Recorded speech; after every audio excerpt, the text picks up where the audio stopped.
చేస్తే ఆమె భారతదేశానికి ప్రైమ్ మినిస్టర్గా ఒకప్పుడు ఉండేది. ఆమె హయాంలో రాజీవ్ గాంధీని కూడా ఎంతో ఘనపరిచేవారు. ఇందిరాగాంధీ కొన్ని ప్రాంతాలకు వెళ్ళినప్పుడు ఆమెతో పాటు రాజీవ్ గాంధీ కూడా వెళ్ళేవారు. పిల్లల ఆ తర్వాత ఆమె చనిపోయిన తర్వాత రాజీవ్ గాంధీ ప్రైమ్ మినిస్టర్ అయ్యాడు భారతదేశానికి. ఆయన ప్రైమ్ మినిస్టర్ అయినప్పుడు ఆయనతో పాటు సోనియా గాంధీ కూడా వెళ్తా ఉండేది. ఆ తర్వాత పిల్లరా రాజీవ్ గాంధీ కూడా చంపబడ్డాడు. ఆ తర్వాత సోనియా గాంధీ ప్రాముఖ్యమైన పాత్ర భారతదేశంలో వహించింది. సోనియా గాంధీతో పాటు రాహుల్ గాంధీ కూడా వెళ్ళేవాడు. చూడండి, అంటే ఆ జీనియాలజీ, ఆ వంశావళిలో ప్రియులారా ఒకరిని బట్టి ఒకరికి ఘనత అనేది జరుగుతూ ఉంటుంది. ఉదాహరణకి సినిమా యాక్టర్స్ గురించి మనం ఆలోచన చేస్తే కొంచెం టాప్ హీరోగా ఎంచుకున్నటువంటి వ్యక్తి చిరంజీవిగా మనం కొన్నిసార్లు చూస్తూ ఉన్నాం. ఆయన బట్టి ఆయన కుమారుడికి కొంత ఘనత అనేది వస్తూ ఉంటుంది. ఎందుకంటే ఆయన వెళ్ళే ప్రాంతంలో ఈయన కూడా వెళ్తూ ఉంటారు కాబట్టి అప్రిసియేషన్ అనేది, అభినందన అనేది తండ్రిని బట్టి కొడుకులకి, తల్లిని బట్టి కొడుకులకి, కూతురులకి ఇలాగా జరుగుతూ ఉంటుంది పిల్లరా. మరి లోక సంబంధమైనటువంటి వారి విషయంలో ఒకరిని బట్టి ఒకరికి ఆ ఘనత అనేది కలుగుతూ ఉంటే, పరలోక సంబంధమైనటువంటి దేవుని విషయంలో ఎవరు నిజమైన ధన్యత కలిగిన వారు అంటే, యెహోవా ఎవరికైతే దేవుడిగా ఉంటాడో వారు ధన్యులు ప్రియులారా. ఇందిరాగాంధీ గతించిపోయింది, రాజీవ్ గాంధీ కూడా గతించిపోయాడు. కనిపించేటువంటి వారు గతించిపోయిన, కనిపించినటువంటి దేవుడు యుగ యుగాలు స్థిరకాలము ఉండేటువంటి వాడు పిల్లలు. ఆయన ఎవరికైతే దేవుడిగా ఉంటాడో వాళ్ళు ధన్యులుగా ఎంచబడతారండి. ఎవరికైతే యెహోవా దేవుడిగా ఉంటాడో వాళ్ళు ధన్యులుగా ఎంచబడతారు. ఏ విధమైన ధన్యత అని మనం ఆలోచన చేస్తే పిల్లరా, ఎవరికైతే యెహోవా దేవుడిగా ఉంటాడో వాళ్ళు చీకటిలో నుంచి వెలుగులోనికి తీసుకొని రాబడతారు. That is great blessing to come out from darkness into the light. పిల్లల చీకటిలో నుండి వెలుగులోనికి వచ్చుట అనేది చాలా గొప్ప ధన్యత. అది ఎప్పుడు జరుగుతుంది అంటే, యెహోవా ఎవరికైతే దేవుడిగా ఉంటాడో వాళ్ళ జీవితంలో అది జరుగుతుంది. అంతేకాకుండా పిల్లరా, యెహోవా ఎవరికైతే దేవుడిగా ఉంటాడో వాళ్ళు చీకటిలో నుండి వెలుగులోనికి మాత్రమే కాక శాపంలో నుండి ఆశీర్వాదంలోనికి వస్తారు. శాపంలో నుండి ఆశీర్వాదంలోనికి వస్తారు ప్రియులారా. మనిషి శాపంలో జీవించుట అనేది భయంకరమైనటువంటి నష్టాలకి, కష్టాలకి కారణమవుతుంది. ఆ కర్సింగ్ కండిషన్ లో నుంచి శాపగ్రస్తమైనటువంటి స్థితిలో నుంచి ఆశీర్వాదంలోనికి రావుట అనేది దేవుడు ఎవరికైతే యెహోవా దేవుడిగా ఉంటాడో వారి జీవితంలో అది జరుగుతుంది. అంతేకాకుండా ఇంకొక ధన్యత ఏంటి అంటే ప్రియులారా, నరకంలో నుండి పరలోకానికి ట్రాన్స్ఫర్మేషన్ ఎక్స్పీరియన్స్. ప్రియులారా, ఆ మార్పు అనేది కలుగుతూ ఉంటుంది. కొన్నిసార్లు కొద్దిమంది పేద స్త్రీకి ధనికులతో వివాహం అయినప్పుడు ఏమంటారంటే, అమ్మ నువ్వు చాలా ధనురాలు అంటారు. ఇంకో విధంగా కూడా అంటారు, నూనెలో నుంచి నేతిలోకి పడింది అని అంటారు. అంటే ఆమె కండిషన్ అంత మంచి స్థితిలోనికి వెళ్ళిపోయింది అని అంటారు. మరి ఈ లోకంలో మనుషులు యెహోవాను తమకు దేవుడిగా కలిగి ఉన్నట్లయితే వారి యొక్క స్థితి ఒక స్థితిలో నుంచి ఇంకొక స్థితిలోనికి వాళ్ళు వెళ్ళిపోతూ వస్తారు.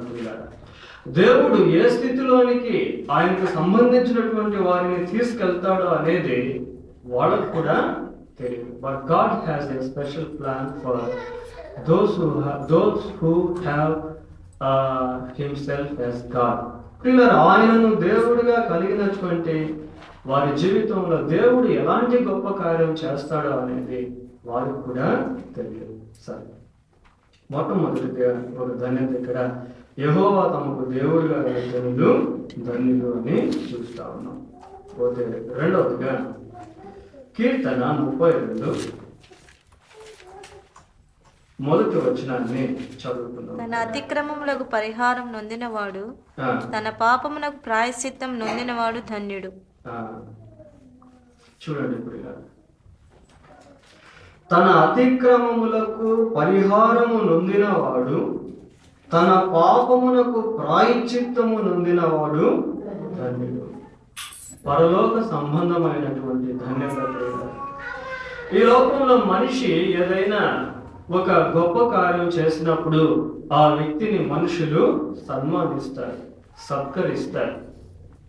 ఆ కోణంలో ఎన్నో అవార్డ్స్, రివార్డ్స్ అనేవి బహుకరిస్తూ ఉంటారు పిల్లలు. ఒక స్పోర్ట్స్లో రన్నింగ్ రేస్లో ఫస్ట్ వస్తే ఆ వ్యక్తిని సన్మానించి స్వర్ణ పతాకాన్ని, స్వర్ణ దాన్ని ఇస్తారు పిల్లలు. తర్వాత దేశానికి సంబంధించిన విషయంలో మేలు చేసిన వ్యక్తిని కూడా బహుకరిస్తారు. నోబెల్ బహుమతి అనేది ఆ వ్యక్తికి అందజేస్తారు. ఇంకా ఎన్నో నంది అవార్డులని, ఆస్కార్ అవార్డులని ఇలాంటివి ఎన్నెన్నో ఇస్తూ ఉంటారు. కానీ నిజమైనటువంటి ధన్యత, అవార్డు పొందవలసినటువంటి స్థితి ఏంటి అంటే పిల్లరా, తన అతిక్రమములకు పరిహారము నొందినవాడు, తన పాపమునకు ప్రాయశ్చిత్తము నొందినవాడు ధన్యుడు. ఆ రెండవ భాగంలో, రెండవ వచనంలో యెహోవా చేత నిర్దోషి అని ఎంచబడిన వాడు, ఆత్మలో కపటం లేనివాడు. కాబట్టి దేవుని చేత నిర్దోషిగా ఎంచబడేటువంటి స్థితి ఏ మనిషి జీవితంలో అయితే కలుగుతుందో ఆ మనిషి ఈ లోకంలో అందరికంటే ధన్యుడు ప్రియులారా. ఆస్కార్ అవార్డు ఇవ్వబడినటువంటి వ్యక్తి కన్నా, నోబెల్ బహుమతి ఇవ్వబడినటువంటి వ్యక్తి కన్నా, సన్మానాలు, సత్కార్యాలు, రివార్డ్స్, అవార్డ్స్ పొందినటువంటి వారి కన్నా, గిన్నెస్ బుక్ లో పేర్లు నమోదు చేయబడినటువంటి ఛాలెంజింగ్ పర్సన్స్ కన్నా ప్రియులారా, ఎవరు గొప్పవారు, ఎవరు ధన్యులు అంటే దేవుని చేత నిర్దోషిగా ఎంచబడేటువంటి వారు ధన్యులు. దేవుని చేత నిర్దోషిగా ఎంచబడేటువంటి వారు ధన్యులు. ఈ నిర్దోషత్వం ఎలా వస్తుంది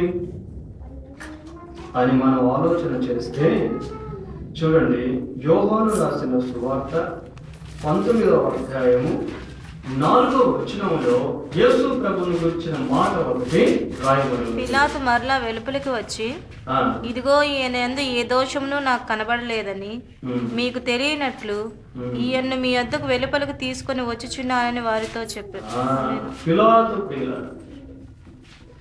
పిలాతు యేసు ప్రభువును పరిశోధించి ఏమండి ప్రశ్నలు వేసి చివరికి ఆయన ఇచ్చినటువంటి డిక్లరేషన్ ఏంటి అంటే, ఈయన యందు ఏ దోషము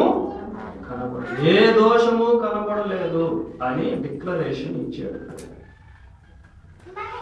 ఏ దోషము కనబడలేదు. యేసుక్రీస్తు ప్రభువులో ఏ దోషము కూడా, ఏ అనేది చాలా ఇంపార్టెంట్. ఆ అక్షరము ఏ దోషము అంటే ఒక్క దోషము కూడా లేదు అని. పేతురు రాసిన మొదటి పత్రిక 2వ అధ్యాయము 22వ వచనము.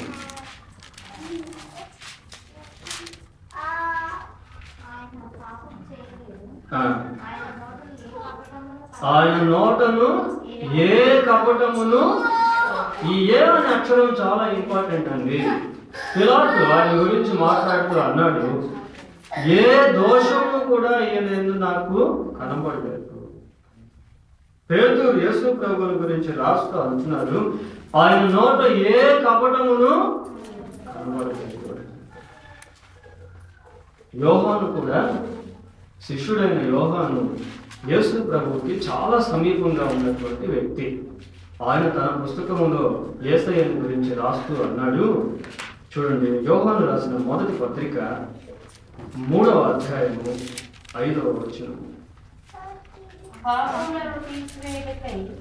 ఆయన ప్రత్యక్షమైనని మీకు తెలియను. ఆయన యందు పాపమేమీ లేదు. ఆయన యందు పాపమేమీ లేదు. ఆయన యందు పాపం ఏమీ లేదు. పిల్లరా, ఈ 3 సందర్భాల్లో కూడా యేసు ప్రభువుని గురించి ఈ మాటలు రాయబడ్డాయి. యేసు ప్రభువు మాత్రమే నిర్దోషిగా ఉన్నటువంటి, దోషము లేనటువంటి, పాపము లేనటువంటి వాడు. పాపము లేనటువంటి వాడు, యెహోవా చేత నిర్దోషి అని ఎంచబడిన వాడు, ఆత్మలో కపటం లేనివాడు ధన్యుడు అనేది ఇక్కడ మనం చూస్తా ఉన్నాం. అంతేకాకుండా తన అతిక్రమములకు పరిహారము నొందినవాడు, తన పాపములకు ప్రాయశ్చిత్తము నొందినవాడు. ఈ 2 పదాలు 2 లైన్స్ లో కూడా ఉన్నది. అది మామూలుగా ప్రియులరా ప్యాసివ్ వాయిస్ లో ఉంది. ప్యాసివ్ వాయిస్ లో ఉంది. అంటే అతిక్రమములకు పరిహారము నొందాలి, పాపములకు ప్రాయశ్చిత్తము నొందాలి.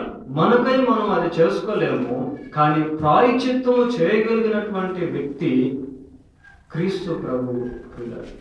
ఏ దోషము, ఏ పాపము, ఏ కపటము లేనటువంటి వాడు ఆయనే. ఆయన యందు విశ్వాసం ఉంచేటువంటి వాడు పాప పరిహారమును పొందుకుంటాడు. ఆయన యందు విశ్వాసం ఉంచేటువంటి వాడు అతిక్రమానికి పరిహారమును, పాపమునకు ప్రాయశ్చిత్తమును పొందుకుంటాడు. పిల్లల, ఆ వ్యక్తి లోకములో ధన్యుడు. ఆ వ్యక్తి లోకములో ధన్యుడు. యోహాను రాసిన మొదటి పత్రిక 1వ అధ్యాయము 9వ వచనం చూద్దామండి. మన పాపములను మనము ఒప్పుకొన్న ఎడల ఆయన నమ్మదగినవాడును నీతిమంతుడును గనుక ఆయన మన పాపములను క్షమించి సమస్త దుర్నీతి నుండి మనలను పవిత్రులనుగా చేయును. సమస్త దుర్నీతి నుండి అంటే అర్థం ఏంటి? సమస్త దుర్నీతి నుండి అంటే 100% ప్రియుల, 100%. ఎక్కడ కూడా ఇంకా ఏ విధమైన మచ్చ, ఏ విధమైన డాగు, ఏ విధమైన దోషము, ఏ విధమైన స్టిగ్మా, కలంకము అలాంటివి ఏది కూడా లేనటువంటి విధముగా యేసుక్రీస్తు ప్రభు యొక్క రక్తము ద్వారా ఆయన యందు విశ్వాసం ఉంచినటువంటి వారు పరిశుద్ధపరచబడతారండి. ఆ పై భాగంలో కూడా మనం చూస్తే యేసు రక్తము ప్రతి పాపము నుండి మనలను పవిత్రులుగా చేయును అని ఉంటుంది. ప్రియులారా, ప్రతి పాపము అంటే అర్థం ఏంటి? ప్రతి పాపము, ఇంకా వేరే ఏది లేదని అర్థం. ప్రియులారా, అన్ని పాపములు కూడా అని అర్థం. కనుక లోకంలో ఎవరు ధన్యులు అంటే యెహోవా తమకు దేవుడుగా గల జనులు ధన్యులు. పాప పరిహారము పొందినటువంటి వాళ్ళు ధన్యులు. ప్రాయశ్చిత్తం పాపములకు ప్రాయశ్చిత్తము పొందినవాడు ధన్యుడు. కాబట్టి ఇది చాలా ఇంపార్టెంట్. పోతే 3వదిగా కీర్తన, మొదటి కీర్తన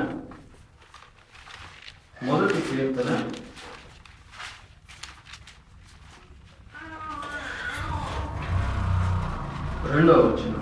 యెహోవా ధర్మశాస్త్రమునందు ఆనందించుచు దివారాత్రము దాన్ని ధ్యానించువాడు ధన్యుడు. యెహోవా ధర్మశాస్త్రమునందు ఆనందించుచు దివారాత్రము దానిని ధ్యానించువాడు ధన్యుడు.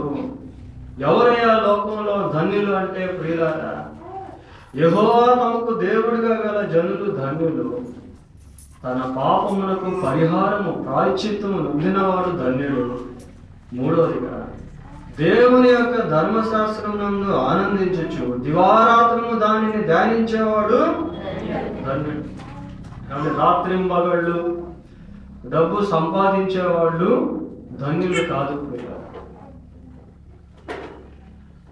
కాబట్టి రాత్రింబగళ్ళు లోకమును గురించి ఆలోచించేటువంటి వాళ్ళు ధన్యులు కాదు. కొద్దిమంది దివారాత్రము లోకమును గురించే ఆలోచిస్తూ ఉంటారు, ధ్యానిస్తూ ఉంటారు. వారి యొక్క ప్రశస్తమైన సమయం అంతా కూడా ప్రియులారా వ్యర్థమైన వాటి గురించి ధ్యానించేదానికే వారి జీవితం అంతా కూడా ఖర్చు అయిపోతూ ఉంటుంది. కొన్నిసార్లు ఏదో ఆలోచిస్తూ ఉన్నప్పుడు మనుషులు అడుగుతూ ఉంటారు, ఏమయ్యా నేను నిన్ను పిలిచాను కదా, నువ్వు పలకలేదు, పరధ్యానంలో ఉన్నావా? అంటే అంటే ఎక్కడో దేని గురించి ఆలోచిస్తూ ఉంటారు. పాండరింగ్ అని అంటారు, అంటే లోతుగా ఆలోచన చేయడం అన్నమాట.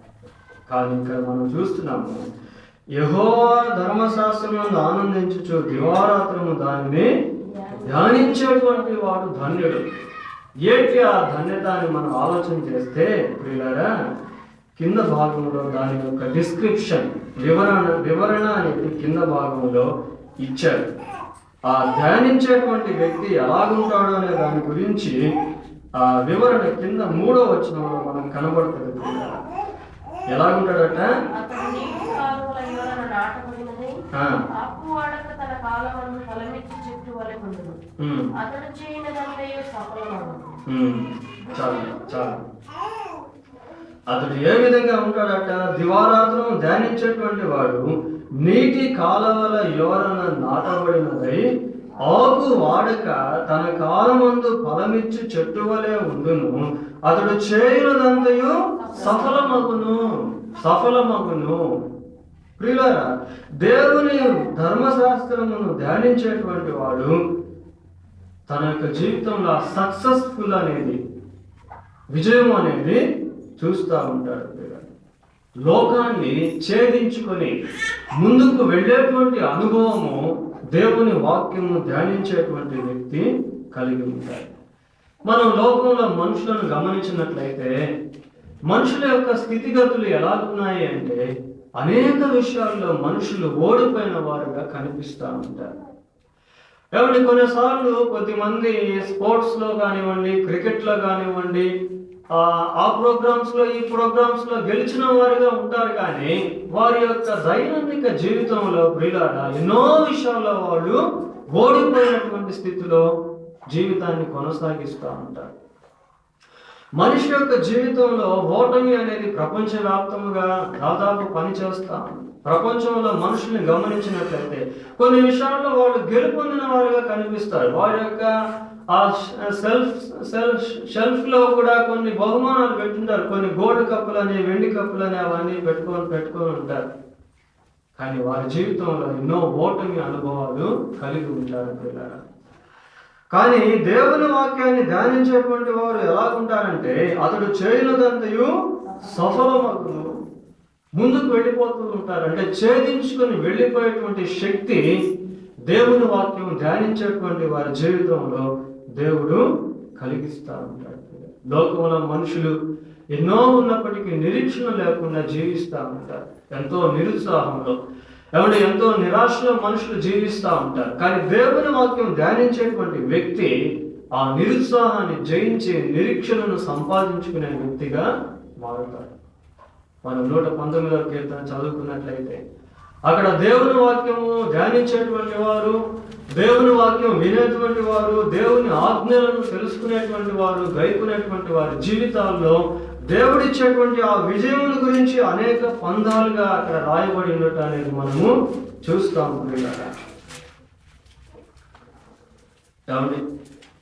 కాబట్టి ఆయన ధర్మశాస్త్రాన్ని ధ్యానించేటువంటి వాడు తన జీవితంలో సఫలీకృతముగా మారుతూ ఉంటాడు.